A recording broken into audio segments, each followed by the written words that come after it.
Hello guys, and welcome to another quick tutorial video. And in this short tutorial video, I'm going to be showing you how you can create a Polkadot wallet. By using our link, which is going to be in the description of this video, you could open up a Talisman wallet. The Talisman wallet is a wallet that is built on the Chrome extension. So you can access this wallet through Chrome extensions. And in order to do this, you're going to need a browser that can support Chrome extensions. The browser we're going to be using for this video is the Kiwi browser. So make sure you've downloaded the Kiwi browser. And once you've opened up the Kiwi browser, make sure you paste in the link, which is going to be in the description of this video, to gain access to the Talisman wallet. So now simply click on the Get Started option. Once you've selected the Get Started option, simply enter a password and confirm it. Simply click on Continue once you're done with the passcode.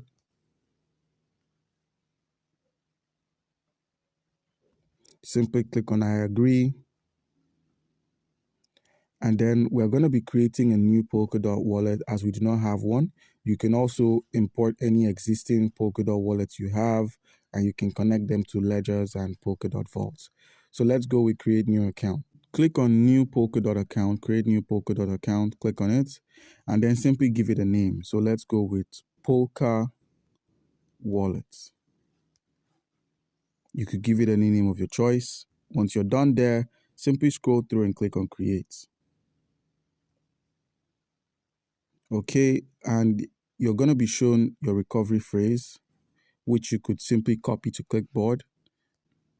Once you've copied your recovery phrase to your clipboard, acknowledge all of the rules and check all the boxes. And then simply create your wallet, and now your wallet has been forged in the fires of Talisman. You're ready to get started. So click on Enter Talisman. Okay guys, and once the Talisman wallet is opened up, take note that you can deposit both the DOT assets, the KSM and Ethereum on the Polkadot wallet. You could also buy crypto, stake, transport, get NFTs, and a whole lot of other accessories. So guys, do comment down below if you have a question concerning how you can create a Polkadot wallet, and you'll be given an answer. Thank you.